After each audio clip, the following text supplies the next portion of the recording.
He would lurk in the shadows, lure a young lady of the night into the nooks and crannies of London's narrow horse and buggy-laden streets, and after some easy misdirection, he would strike like a cobra with the young, typically intoxicated victim, never even realizing that their fate was about to be sealed, and that they too would be one of the known victims of one of the world's first, and perhaps even still today, best-known psychopathic homicidal maniacs known as Jack the Ripper.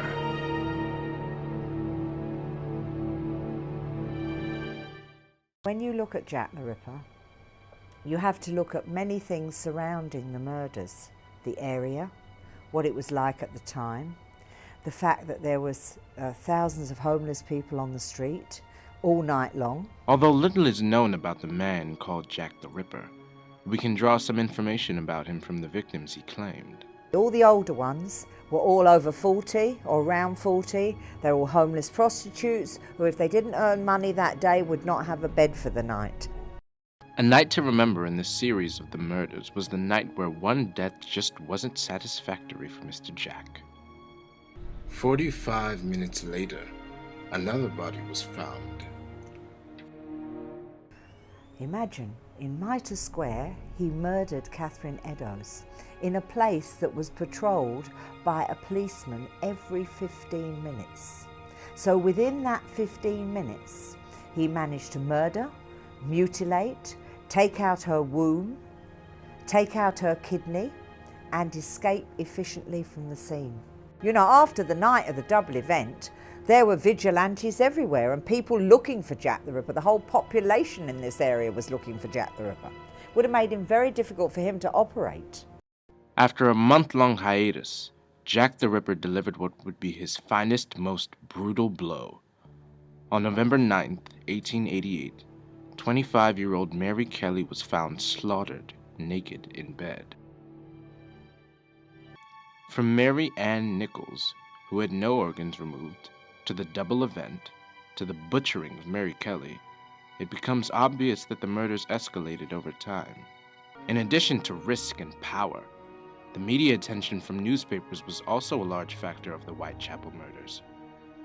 Although there are now many letters that claim to be from Jack the Ripper, the original caused the biggest stir.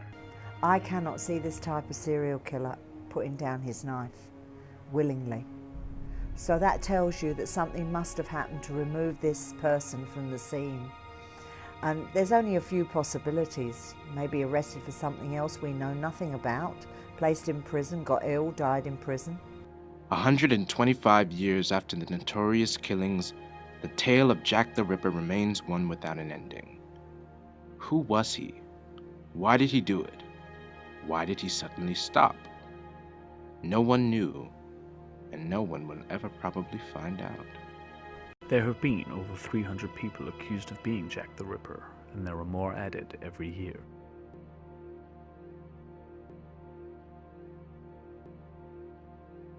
Jack the Ripper has been made a legend. He became a part of the English life, a folktale, a symbol of terror and human cruelty that stems from the misfortune of the society of the time.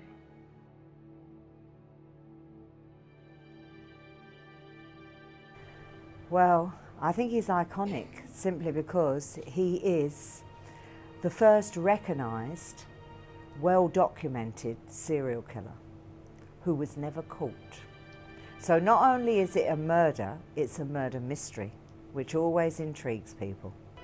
Dear boss, I keep on hearing the police have caught me, but they won't fix me just yet. I've laughed when they look so clever and talk about being on the right track. I'm down on whores, and I shan't quit ripping them until I do get buckled. My knife's so nice and sharp I want to get to work right away if I get the chance. Good luck, yours truly, Jack the Ripper.